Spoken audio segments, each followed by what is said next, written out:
Camera's live. Thank you and good evening, everyone. Welcome to the regular board meeting for February 10th, 2021. Before we begin, I'd like to recognize this meeting is taking place on the traditional territories of the Coast Salish people. And with that, we will get underway. First item on our agenda this evening is the approval of the agenda. Ms. Legault, are there any changes or additions to the agenda? Thank you, Mr. Chair. I did just want to note that item SR3 had been identified as a report to follow, and that is now included in the agenda. And we have item NB1 for consideration of addition to the agenda. Correspondence from TELUS requesting a letter of support to expand existing wireless coverage in the Cowichan Valley. Okay, so with those additional items, if we can get a motion to approve the agenda as amended. Moved by Director Wilson, seconded by Director Kuhn. All those in favor? Any opposed? None opposed, motion carries. Ms. Legault. Thank you, Mr. Chair. Item M1 is adoption of the regular board meeting minutes of January 27th, 2021. I do just want to note one correction to Resolution 2161. We had recorded some opposition to that resolution in error, and there was actually no one opposed to that resolution. Okay, thank you. So a motion to adopt the minutes with that amendment. Is that moved by Director Sebring, seconded by Director Yanni DiNardo? Any discussion? Seeing none, all those in favor? Any opposed? None opposed, motion carries. Ms. Legault. No business arising from the minutes, so on to public input period. I will Okay. let you... Go ahead. I was just going to note that there was quite a lot of correspondence received. I believe about 33 pieces on the Park Acquisition Fund and one different item. Okay, and do we have any live participants this evening? We don't. We haven't been able to get that communicated this week, so we'll look to do that for next week. Okay, thank you very much. So we'll ask for the board's pleasure. I would say that we've all read them, so I do want to give the opportunity to get as many of them read out as we can. But I would ask that maybe we start with the other item first, and then we start moving through the parkland acquisition ones. And once we've gone through our 15 minutes, we'll ask the board's pleasure on continuing to read those. Ms. Legault. Thank you, Mr. Chair. So the one item we received that was not on park acquisition was from Susan Kaufman. Good afternoon, Mr. Chair. I'd like to speak to item SR1, Coaxial Elementary School Disposition. It was my understanding from attending the School District 79 public consultation meeting held electronically on January 26, 2021, that disposition of the Coaxial Elementary site was only one of the options that were being considered. That the province of BC requires the school district also to go to public consultation if offering a lease of 10 plus years. That one of the options was a renewal of Vancouver Island University lease for the present use as a trade school. I don't see that reflected in the letter, in the January 13th, 2021 letter from Mr. Sandquist to Mr. Crothers. In reference to the CVRD Industrial Land Strategy 2019 noted in the staff report, should the school district dispose of the Coaxial school site, one, a reminder that the electoral area EOCP is under review as part of the harmonization and modernization project, including the Coaxial Industrial Park. The KIP has been referred to as the Coaxial Business Park in the current review to reflect a more diverse use of those lands. That the CVRD would engage in a fulsome public business consultation program prior to considering any alternate land uses. It is hoped that School District 79 would first offer an extended lease to VIU for the trade school, and that the CVRD would strongly encourage that continued use for the following reasons. Important to provide local trades training. If this site is no longer available, local training opportunities may be lost. Allows for greater access at reduced costs for low-income and First Nations students. Use is suited to the surrounding Coaxial Business Park land use area and is on a transportation route. The next item is from David Lestock-K. I'd like to take this opportunity to congratulate the board for increasing the park acquisition fund from a paltry 97 cents per $100,000 assessed value to almost $3. While this is still $2 shy of the $5 per 100,000 assessment that myself and a majority of taxpayers voted for in the referendum several years ago, it is a step in the right direction. I am a mountain biker. I have no doubt that you already know that many of the users of our local hills come from outside of our community. These visitors buy gas, food, and support our local bike shops, dropping much needed dollars into our community. One can only assume that many hikers on our local trails are also from outside of our community and contribute similarly. In light of the fact that 1, you are mandated by a successful referendum, and 2, vibrant parks bring money into our community, I support your budget increase and urge you to allocate the full $5 per $100,000 of assessment that the referendum approved. Peter Spahn. Please note that I strongly support the CVRD's allocation of $750,000 to the Parks Acquisition Fund this year. Protecting lands for the ecological value makes sense for a variety of reasons. They help preserve our watershed by absorbing rainwater. They allow for growth of trees that sequester carbon and provide habitat for birds and other living creatures. They help stabilize slopes along our streams and rivers, and they are less costly for the CVRD as they do not need to maintain trails and other park facilities. Such lands are starting to be put aside in many other countries as part of a global effort to sequester carbon. Protecting such land from development is one way we can take a small but valuable step in reducing atmospheric CO2. The next item is from Maddie Mayfield, Cobble Hill. I'm writing this letter as a statement of support for the allocation of $750,000 to the Regional Parks Acquisition Fund. This allocation is coming forward in the budget at today's meeting, and positively supporting this allocation is important, if not critical, for the communities of the Cowichan Valley Regional District. Changes in the cycles for rain and snowpack, largely resulting from clear-cut and the climate crisis, have made the CVRD and its communities intimately familiar with the need to protect our watersheds, our drinking water. This understanding of what is ours needs to be recalibrated.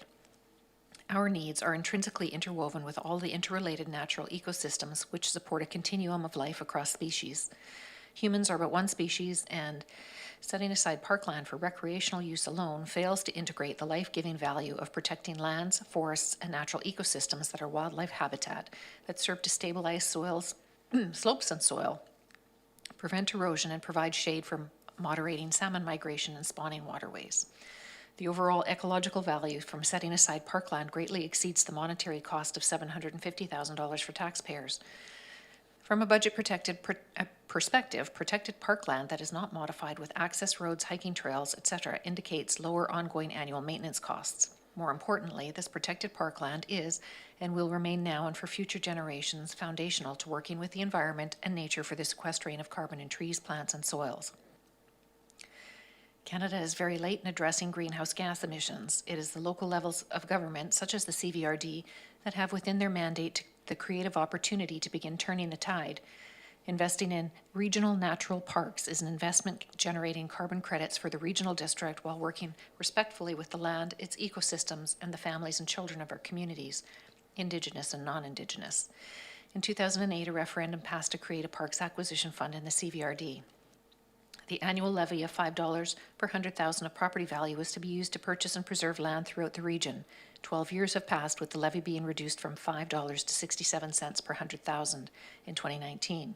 Respect the wisdom of the board and the referendum voters who, in 2008, understood the Parks Acquisition Fund as a powerful conservation and climate crisis response mechanism. Support the $750,000 allocation. The next item is from Paula Foote. Dear CVRD, I'm writing to plead for more funding to expand protected and park areas in your jurisdiction.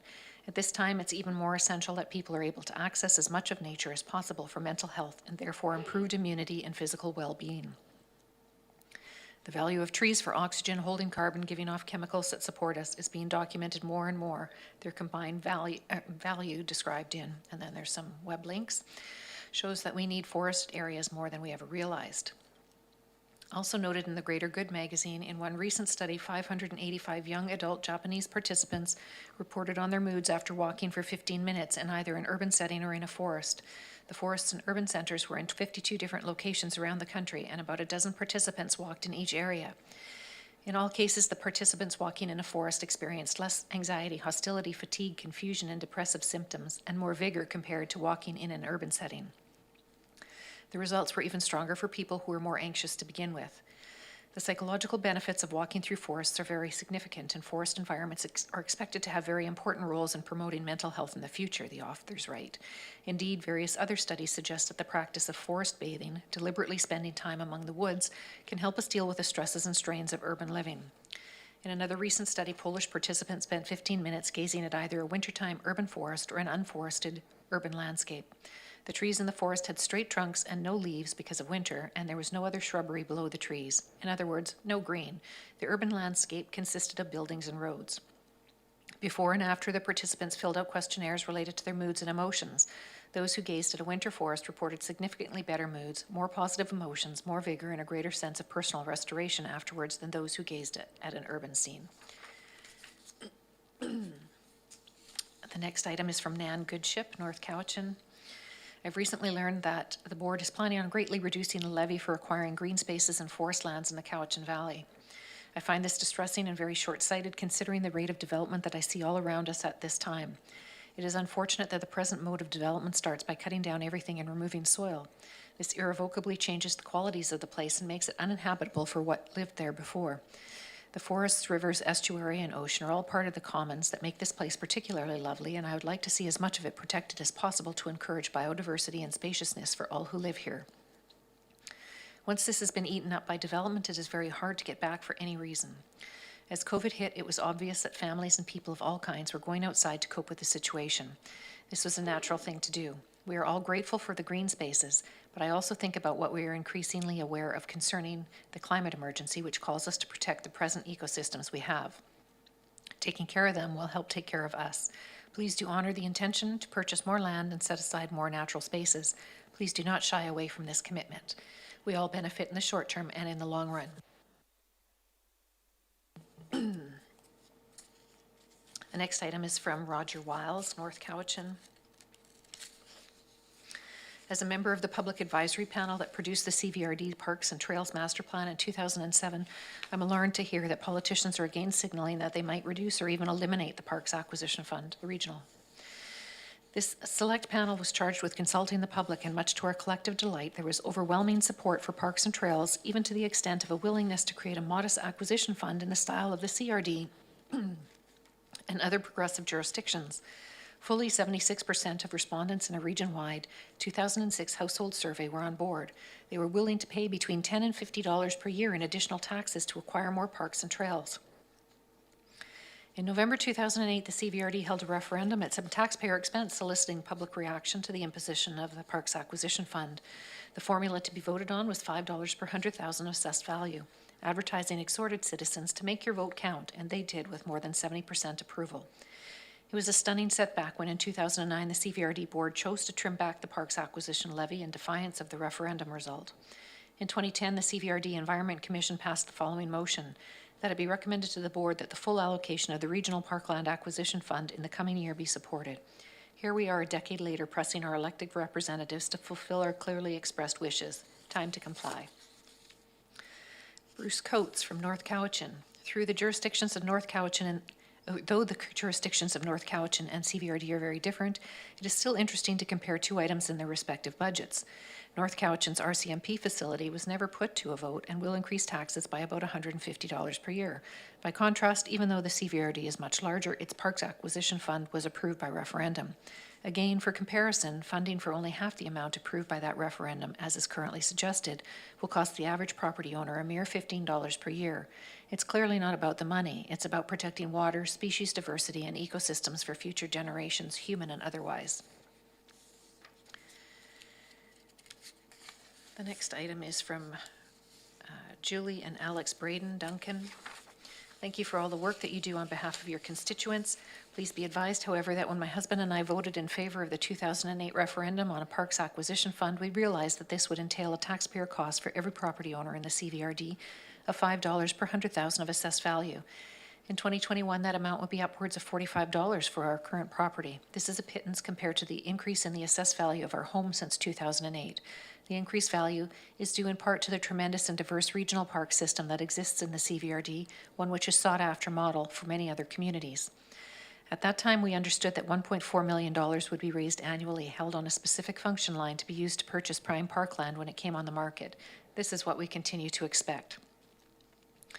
Newcomers are arriving to our region in droves. Land costs are soaring, as also parcels could be purchased to increase existing wildlife corridors and link the CVRD trail system. Parkland must be purchased and preserved before it is too late. This is why we voted to establish this fund and agreed to contribute to it. Please recognize that we are not the only residents who believe that this was and still is a worthy taxpayer cost. Recall that an overwhelming 82% of those who cast a ballot in that referendum agreed to this commitment.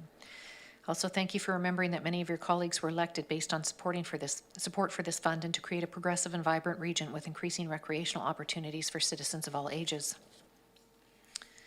Connie Harris and Tom Shandel, Cowichan Bay. I'd like to support requests to return to the previously agreed upon rate of support for parks, short and sweet. We're in a climate emergency, so need the carbon sequestering efforts of forests and estuaries. Green life sucks up carbon, which we humans continue to emit and are striving for progress. We are concurrently in a pandemic wherein the public understands the importance of recreation outside, not inside.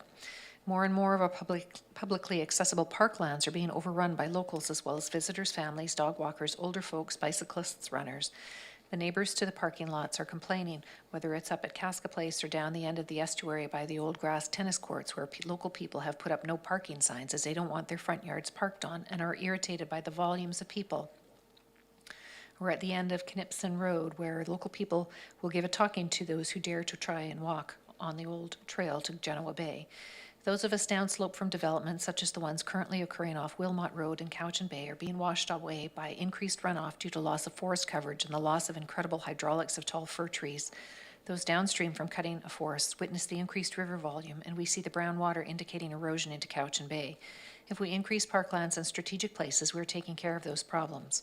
In summary, please increase the allotment of tax dollars to the Parks Fund for the acquisition and maintenance of parks to the level previously agreed upon.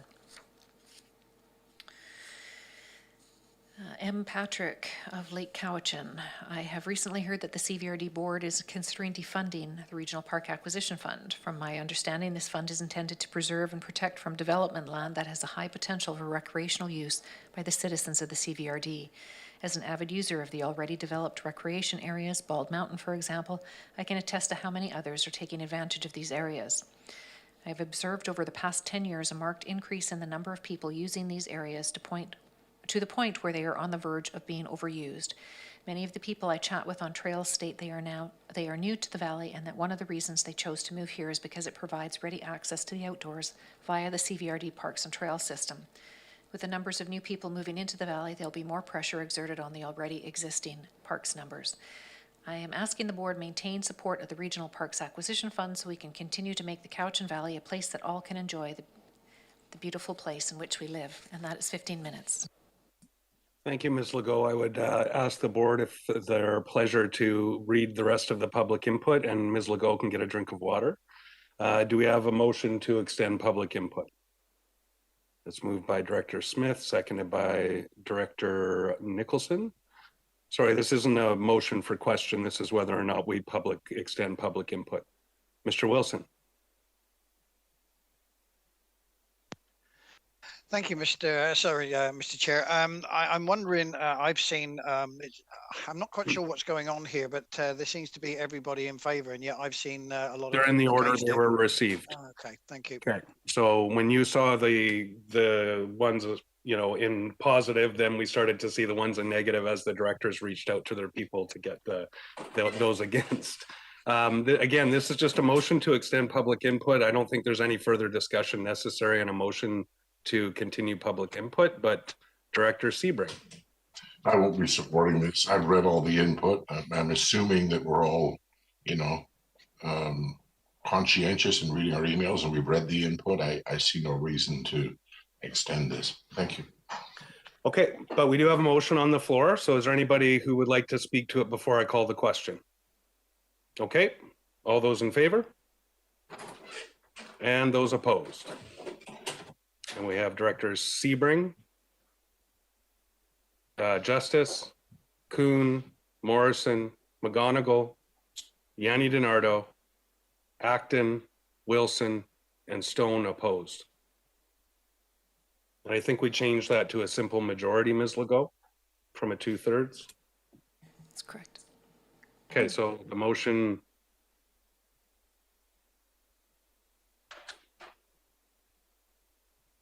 I'm sorry, Mr. Chair, I just checked the policy. It is a 2/3 majority vote that's required to extend. So that motion. So the motion is defeated. Okay, thank you. Director Nicholson. I would just like to draw to people's attention the letter from David Colson that was also about the Coaxial school in the industrial area. Oh, yes, thank you. I'm not sure that was sent to Legislative Services. I think it was just sent to the board. So I guess that could be an issue that we need to clarify, because it did say for public input on it. So. Oh, okay. My apologies. I don't check who it's sent to, and it's very clear on the agendas that they need to be sent to Legislative Services. So my apologies. In the future, if I notice that, I'll double check and have it forwarded. But I do expect from the nods that I saw that the board has read that, and we will move on from there. All right, Ms. Legault. Thank you, Mr. Chair. Just finding my agenda under this paper here. Back to... Report of the chairperson. Right. I didn't want to steal your thunder before I do my little presentation. So after the last chair election, Vice Chair Director Salmon had brought up this idea of just kind of doing a bit of a midterm review. So over the last couple of months, working with staff and then getting feedback from the different area directors, we just put together a brief presentation. I understand that we still have a meeting ahead of us, so I will be as brief as I possibly can. But through the exercise, I just want to say that it became, you know, even through a half of a term almost in a pandemic, that there was actually some accomplishments that I think that we could reflect on and be pleased with. But if we're going to just have a quick 5 minutes or 10 minutes here, I do have a short presentation here just on some of the accomplishments, if you will, of the first half of this term. And Ms. Legault, I'll share my screen.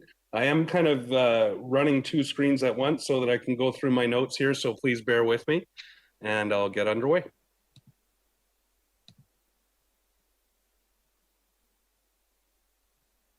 And everybody see that all right? Okay, as long as everything moves according to my plan, we'll be good. So this is just a midterm review. So we'll just take it off the top. Beautiful picture of Cowichan Bay. And some photos of us pre-COVID. Sure was nice to be in a room with you all, and I hope that we are again soon. So from our board level, obviously, we were really excited that we've been able to move the long-standing goal of a new hospital forward through this term. We've gotten through the concept and business case, and although we haven't seen a formal announcement, we have seen a lot of ministers out there talking about the new Cowichan Hospital, and we'll look forward to that in the near future. Last year, the new hospice house opened. That's a wonderful facility. If you've only seen photos, you can get a sense of it. And I know many of the directors were able to take the tour, and it's such a beautiful facility for end-of-life care. It shows cultural sensitivity and just a great facility for all of us in the region. We've made progress on our corporate strategic plan. We finally got that adopted this last year, even through COVID. And now we can find some focus, hopefully, in the following 2 years and move that forward. The board also participated in the solid waste working groups, and that'll come up again shortly with the adoption and the approval from the province in our solid waste plan. We won a Climate Leadership Award at last year's UBCM. It was an exciting time on our adaptation strategies around our asset management programs. Again, a great step forward for the region in terms of asset management and climate action.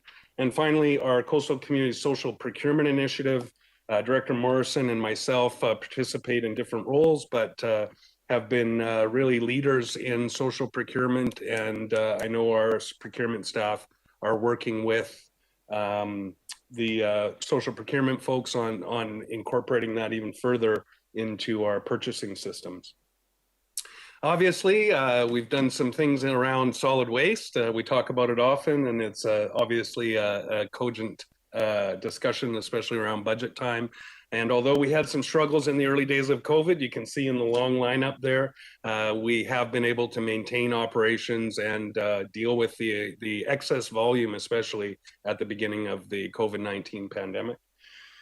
Been able to manage with varying degrees of success, but generally I think a good scorecard in terms of maintaining essential services during COVID-19. Those initial stages were difficult, but as we got our safety protocols in place, we were able to return to full service, and I think it's been running well in the intervening months. Bings Creek Transfer Station, the Sustainable Service Delivery Model first draft was completed, a great step forward for the Bings Creek facility and the solid waste team. Asset management, they're currently completing the condition assessment for all of the buildings at Bings Creek and continuing to move the asset management plan forward. Solid waste management plan, as I just mentioned, was approved by the Ministry of Environment for Climate Strategy, and that's a big important step forward for the region as well. Cobble Hill Water Monitoring, working with the local group, CHAITG. I didn't want to try and pronounce it. Worked on, and Director Wilson brought that forward to work with Cobble Hill on groundwater investigations and monitoring.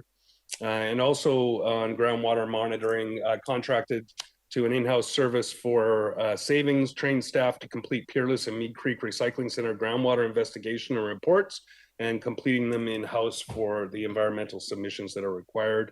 And finally, invasive species. We started working on the remediation of invasive species around the transfer station and recycling centers, and they're making good progress on that. In parks and trails, we had the Central Park Community Park Phase 2 Playground Renewal Project, a nice little shot there.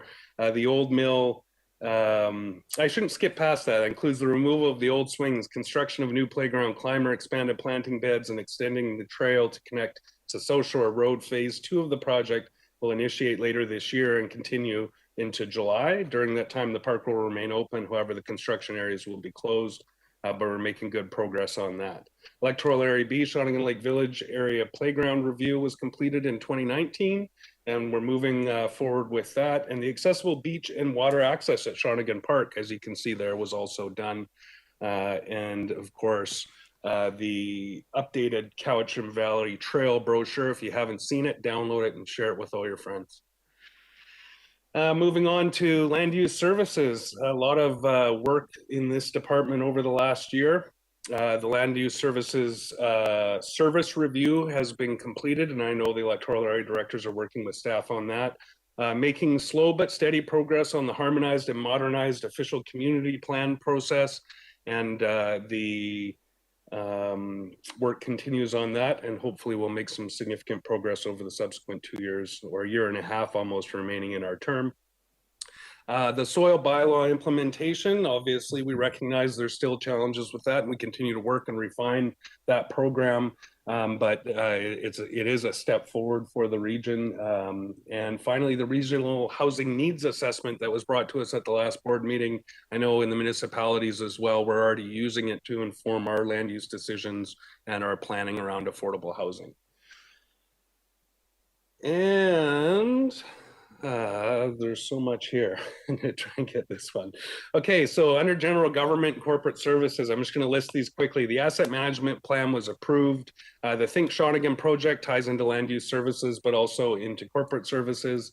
Cowichan Tribes, the collaboration around Cowichan Watershed Board, Weir Design, and the big grant award to Cowichan Tribes last year, adding on to the Pacific Salmon Foundation funding that was received previously to do the work around the weir and flood mitigation efforts along the Cowichan River.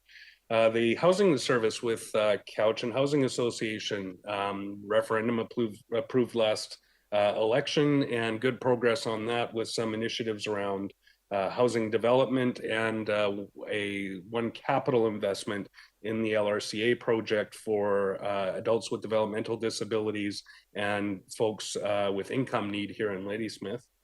Cowichan Hospital business case and the facility funding, hospice facility funding program, we already mentioned that before, as well as the Community Energy Association Award for Climate Adaptation, adoption of the Corporate Strategic Plan, and the Public Engagement Policy and Toolkit.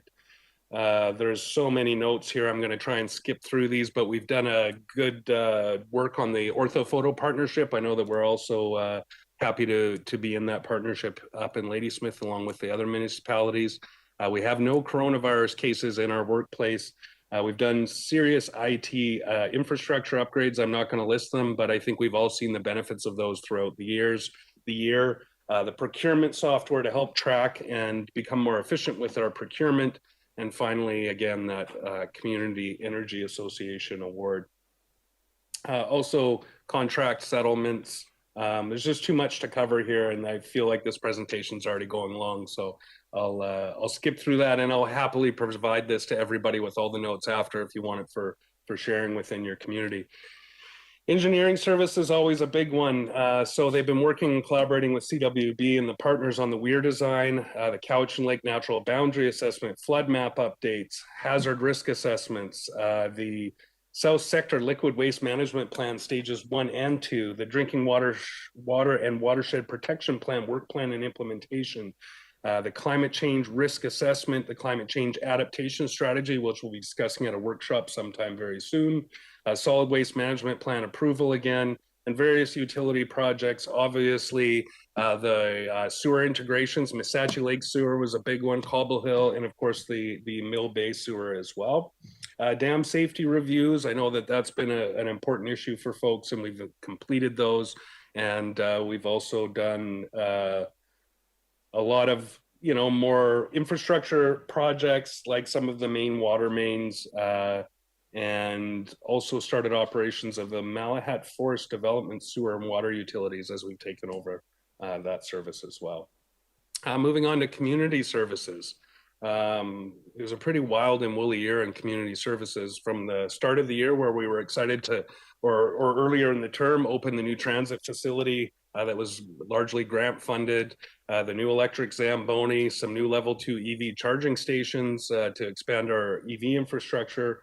The things like the Schnitzer fire was obviously an unintended event, but the collaboration between the various fire departments through that was so impressive and really prevented that from becoming a much more major issue. And again, we go back to the transit facility as well there, which is a really important project as we move our transit initiatives forward. There are already so many other notes on here, and I'll share those with all the directors so we can share them with people in our communities as well. The economic, so I skipped a slide there, but it was because I just talked about it when we were looking at pictures. Economic development. So the Placemaking Vancouver Island series, I know that doesn't even feel like this term. It feels like so long ago, but those were great events. The Think Shawnigan Design Charrette, the Cowichan Bay Design Charrette, Heritage Symposium, and of course, many of the strategies around the tech strategy, building on work that was done by not only in the previous term, but as this new team has sort of taken on some of these COVID responses.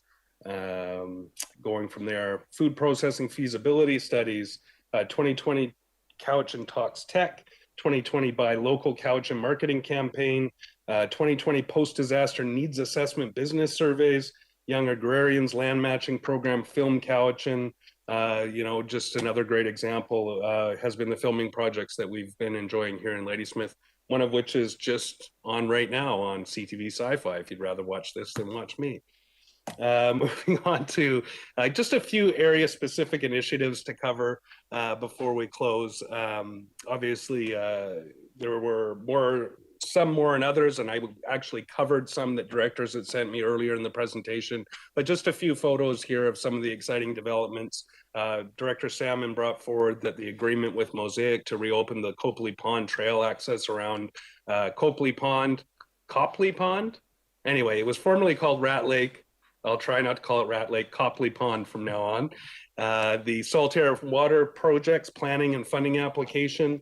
We're all on tenterhooks today because I believe the AAP closed at 4:30 p.m. today. So hopefully that was successful. Of course, the Malahat Skywalk's forming into a beautiful attraction at the south end of the region.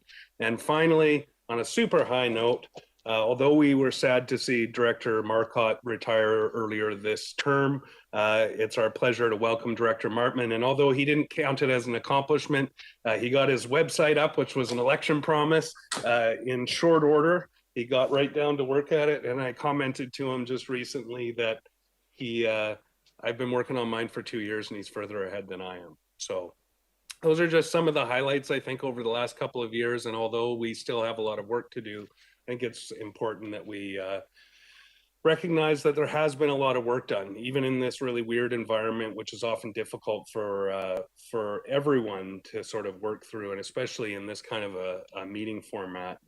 There's been a lot done, and I think that if we're feeling like we really wish there was more that we could get done this term, it's just up to us to really find that focus over the next couple of years or 18 months or so, and see what we can get moved forward. All right, Director Salmon. Thank you, Aaron, for putting that all together. Well, I will credit staff, so the thank yous go out now. Thank you, Director Salmon, for creating so much work. No, I'm just kidding. But it was a great idea. I think it was important for us to do.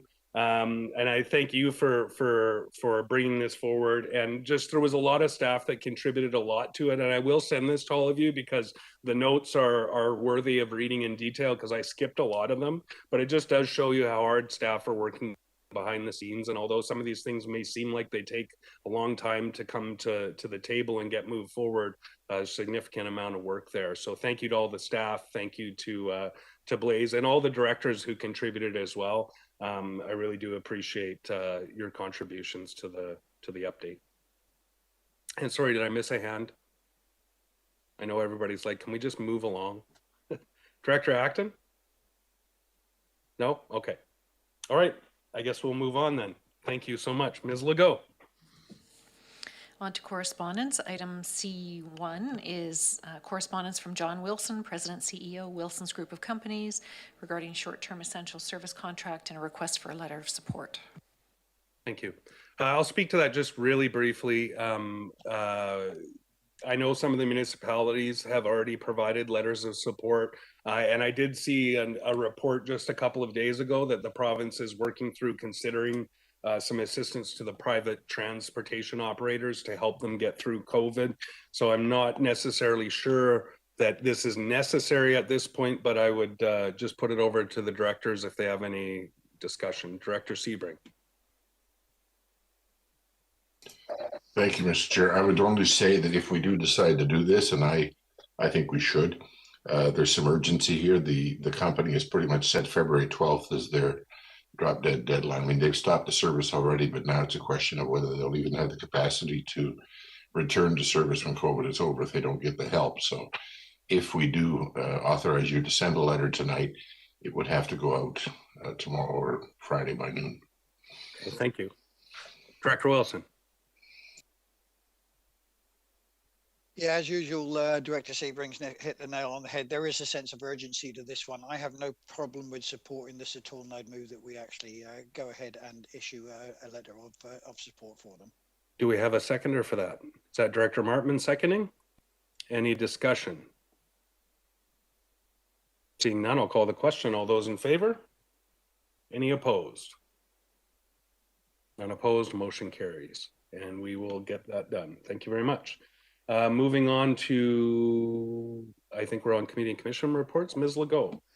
Thank you, Mr. Chair. Item CR1, report and recommendations of the Special Corporate Services Committee meeting of January 25th, 2021. Thank you. I'll turn it over to Director McGonigal. Thank you, Mr. Chair. I know that we all have these in our packages. Is there any that any directors would like pulled? Director Smith?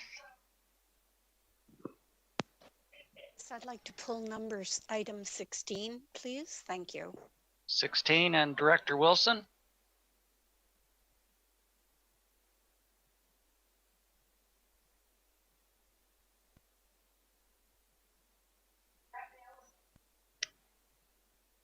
Trouble with your Sorry, mute? yeah, There it sorry, is. yeah, finger trouble there, mouse trouble, Mr. Chair. Sorry about that. I'd like to pull number 15, please. 15. Any other ones? Director Sebring? Like poll number 4. 4. Any other ones? Okay, your report and recommendation. Sorry, Director McGonigal, Director Acton's got her hand up. I'm sorry I missed you, Director Acton. Which number?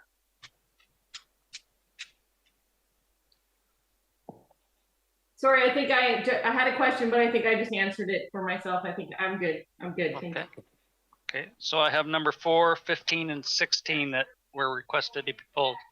So your report and recommendation of the Special Corporate Services Committee meeting of January 25th with recommendations 1, 2, 3, up to 8, or 3 and then 5 through 14. correct. So omitting 4, 15, and 16. I move the ones besides those pulled. Okay, we have a seconder for those. Director Yanni DiNardo, any discussion? Seeing none, all those in favor? Any opposed? None opposed, motion carries. And for number 4 that was pulled, it reads that the supplemental request for function 100, communications and engagement coordinator, be approved. Director Yanni DiNardo. And then Director Sebring. I'm okay. I pass. Okay, Director Sebring. Thank you, Mr. Chair. When this came up at committee, I voted both ways. I voted against it in the first instance and for the second instance. But somebody else changed their vote too, and if I had known that, I wouldn't have changed mine. I thought it was a lost cause. So I'm not sure who changed their vote in committee, but I just want to re-vote and reconsider trying to vote in committee. Thank you. Thank you. Anyone else who wishes to speak to it? Okay, Ms. Legault, I just want to be clear, these are budget votes, so they are weighted. Okay, thank you. Got your tally sheet ready? All right. So do we have a mover and seconder for number 4, and then we can vote on it? Moved by Director Yanni DiNardo, seconded by Director Nicholson. All those in favor? And those opposed? So we have Directors Sebring, Kuhn, Smith, Wilson, and Acton opposed. I can already tell you now the motion carries, but Okay. okay. All right, we'll move on to number 16. I think 15 was pulled first, so I will do that one first. No, let's go to 16 and then we'll come back to 15. That the budget, this is number 16, directors, that the budget for function 640, Saltair Water, be amended by increasing requisition by $135,000, subject to adoption of bylaw 4344 on January 27th, 2021. And I think Director Smith wanted that pulled. Director Smith. Thank you. I would like to recommend that the budget for function 640 Saltair Water be amended by increasing requisition by $135,000 subject to adoption of bylaw 4344 on January 27th, 2021 be defeated. Rescinded? No, well, this is a motion at the board, so this hasn't been, just Director Smith, I just want to be clear from staff. Well, if Director Smith's intent is to not make this requisition increase, is that the best motion? Okay, you've already checked with staff. Okay, so that. Wait. Mr. Chair, because this committee recommendation has already been incorporated in the budget bylaw that is attached to our agenda, it might be preferable to reword it so that we're clear on what exactly the action to be taken is, so that the requisition increase of $135,000 not be included in the budget, or that the requisition be increase not take place. Right, so there does need to be a motion is what you're saying. Sorry, I'm not gonna, we're just trying to get through the legislative piece and get the proper motion on the floor. And the motion I was given was from Finance Department. So if Ms. Legault has an option that's different than this, can she please advise us? So I think that maybe their recommendation was that it just get moved and seconded with a plea to defeat it, because then it's defeated, right? So basically it would be moving this motion, but with a plea from the director to defeat it. I see Mr. Crothers nodding. Will that be sufficient? I don't know if finance is here. Yes, okay. So Director Smith, are you moving the resolution as it's presented, but you're asking your colleagues to defeat it? Okay, so do we have a seconder for Director Smith's motion? Director Wilson, Ms. Any questions from staff, or go ahead, Director Morrison. Yeah, I was just wanting to seek clarification that there is no subsequent resolution to come that's going to ultimately change budget numbers later. Thank you for that clarification. Okay. Director Sebring.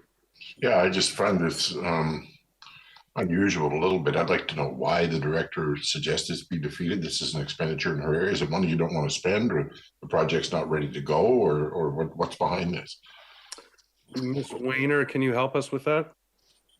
Through the chair to Director Sebring, the director has looked and talked with the engineering department, and it was determined that the work wouldn't be done until 2022, so the borrowing wouldn't be required. So the requisition does not need to be increased in 2021. Okay. That makes further discussion? We're all clear? So a motion, the director is asking her colleagues to defeat this motion. All those in favor? And those opposed? Do you want all the names, Ms. Legault? So I'll read them out. Director Sebring, Nicholson, Martman. I could probably easier just to read out the in favor. Salmon, Justice, Morrison, McGonigal, Smith, Yanni DiNardo, Staples, Wilson, and Acton, and Stone. Excuse me, could I have a clarification here? The motion now was to defeat the previous motion. The motion was actually to defeat the motion as presented. So once we clarified, Director Smith moved the resolution as presented. It was seconded by Director Wilson, and the motion was defeated. So it won't be included in the budget. No, but then the majority shouldn't have been against that motion. They should have been in favor. No, because but there was sorry, can you just let the chair finish, please? There was no seconder for her first motion. So once we got clarification from staff, it was easier to just move the motion as presented and make sure it was defeated. And therefore it won't be included in the budget. Director Marsh. Okay, that explains how I saw people vote. I was confused as Director Kuhn, and so I would like to be registered as defeating. Okay. Thank you very much. Ms. Legault, is that appropriate? Sure. Okay. All right. All right, then Mr. Director McGonigal, Chair McGonigal. Call me anything you want, sir. I think this one should be pretty quick. Number 15, that the budget for function 285, regional parkland acquisition, be forward to the board as presented. Thank you. Do we have a mover and a seconder? Moved by Director Yanni DiNardo, seconded by Director Wilson. Okay, I'm trying to figure out what way, if somebody wants to speak to it or second the motion. No. Okay, seconded by Director Morrison, and to speak to it, Director Wilson. Thank you, Mr. Chair. I'm actually not in favour of this going forward as it is presented, and these are my reasons why. Over the weekend, the provincial health authorities reported that more cases of COVID-19 variants were detected in BC, and that these are confirmed to spread more easily than the original strains of COVID-19. They've also confirmed that the variants, if the variants get out of hand, they could lead to a whole new pandemic with devastating effects.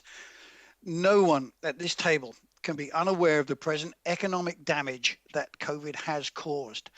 No one at this table can predict what might happen in 2021 with ever-evolving COVID strains or other factors.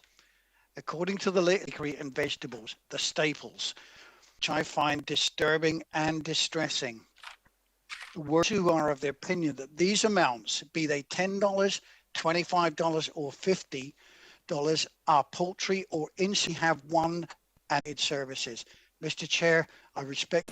Yeah, I would have. I've been looking at your, because this was. Our services that every single thing that we have to show compassion toward putting money. Thank you. I believe so. Director Justice. Why I'm going to be voting the way I will. Parkland is one of the most important things we can do for future rare and endangered plant quality outdoor. Debate on both sides. I would be in favor of a previous amount that was afforded to us for discussion, but I cannot in good conscience support 750,000 this year. Thank you. More taxes. So I don't want to rehash the information. I think to not add into an acquisition fund. We are substantial, that I think is important. When I grew up, we grew up poor. We raised rabble that aren't. And what's the ripple effect of those kids? Some of the stats that are out there, if you look at it, Canada website, 1.18 million people took CERB last year. That's because they didn't have work. Now, that was last year. That was a downturn of an economy of 5%. The predictions this year, I heard it from a Queen's professor today, it's 8% if we do it well, 10% if we don't do it well. Now, these are predictions and people don't know where the variants are taking us, but just like this time last year, we're headed into a big unknown. The decision we make here is very small. It's not a huge thing, but it's small in a way that the forest that we will save by putting money in a fund doesn't exist. We're not buying something. It's not like you're saying we're taking this 10 or 20 or 30 acres and we're tangibly going to make a difference this year. We have over the since 2008, and thank you for the data, we have put parkland aside year after year after year after year, and it's been great. To take a hiatus for 1 year, to take that moment and take a pause, I think is just being conscious of the people that are having hardships. And lastly, I guess I would say, I recognize COVID and climate have things that are very similar. They don't stop because of what we do and don't do. Take a break.